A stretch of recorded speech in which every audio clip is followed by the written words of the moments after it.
नमस्कार। ओम नारायण नमः। नारायण भगवान की जय हो, लक्ष्मी नारायण की जय हो, विष्णु भगवान की जय हो। और आज मैं आपको बताऊंगा नारायण भगवान की, सत्यनारायण भगवान का जो ये अनंत चतुर्दशी व्रत हैं उसकी महत्ता पर, और उसके अलावा अनंत चतुर्दशी के जो सारगर्भित मुख्य बातें हैं वो मैं आपको बताने की कोशिश करता हूं। तो ये रिकॉर्डिंग को लाइक कीजिए, चैनल पर नए तो सब्सक्राइब कीजिए और ये रिकॉर्डिंग को शेयर कीजिए।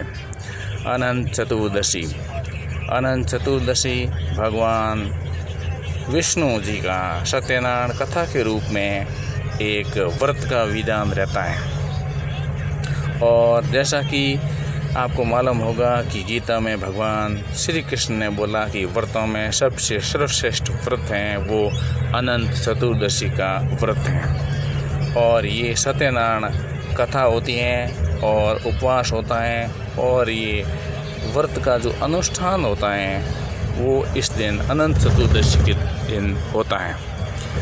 उसके साथ ही गणपति, जो भगवान शिव जी के सुपुत्र और देवों में सबसे प्रथम पूज्य भगवान गणपति का गणपति विसर्जन जो रहता है उसका अंतिम दिन ये अनंत चतुर्दशी ही रहता है।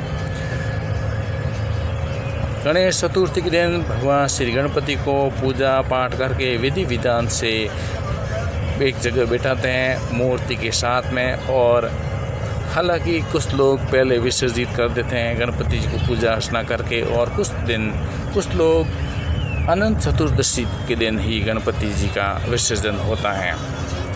तो इस प्रकार से 10 दिन गणपति भगवान यहाँ पर विराजते हैं धरती पर। और अनंत चतुर्दशी को क्योंकि बाद में श्राद्ध पक्ष लग जाता है तो ये देवों के देव विसर्जन के लिए चले जाते हैं गणपति।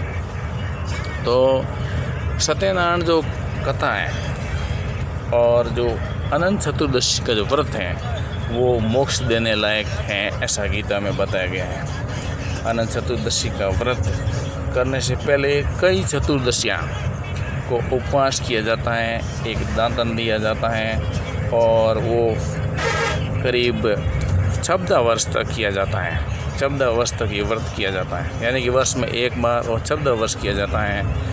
और कोई लोग 24 वर्ष करते हैं, कोई कम करते हैं, कोई ज़्यादा करते हैं, अलग अलग धारणाएं होती हैं। और कुछ 11 करते हैं, लेकिन कुछ भी करो उनकी अपनी अपनी धारणा है। लेकिन ये जब व्रत शुरू करते हैं तब बीच में रोकना नहीं चाहिए। और इसका जो अनुष्ठान होता है वो अनंत चतुर्दशी के दिन ही होता है। और इस अनुष्ठान में सत्यनारायण की कथा होती है, और दान दक्षिणा पंडित जी पूरी कथा सुनाते हैं, और लोग दातन देते हैं, वो व्रती सुनते हैं। जिन जिन लोगों को बुलाया जाता है और दूसरे लोग भी आकर के कथा सुनते हैं। और कथा के बाद में सत्यनारायण जी कथा विराम होता है और व्रत अनुष्ठान वगैरह खोला जाता है। इस प्रकार से ये अनुष्ठान होता है अनंत चतुर्दशी के दिन।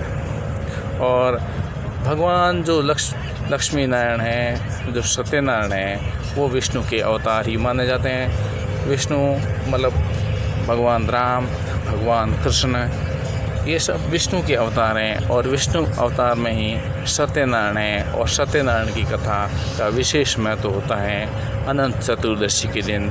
और पूजा पाठ और पूरी जो सामग्री विधि विधान ब्राह्मण के द्वारा किया जाता है। और ये अनुष्ठान करने पर मोक्ष की प्राप्ति होती है और शुभ कार्यों की फलीभूत होते हैं।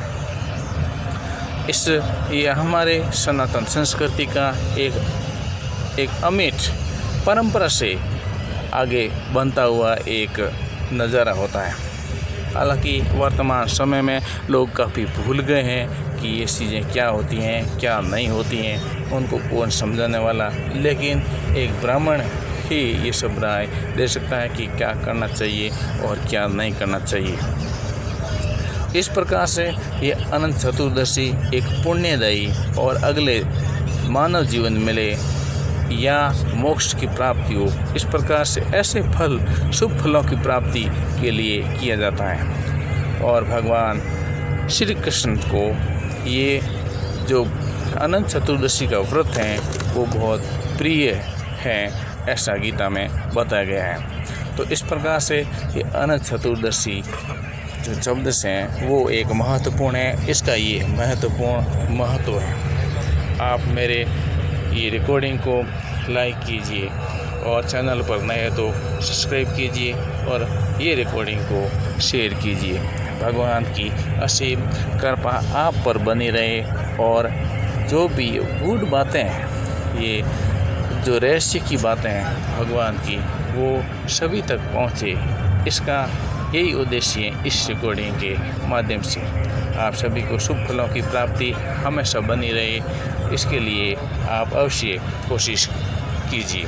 जय श्री कृष्णा, जय श्री राम।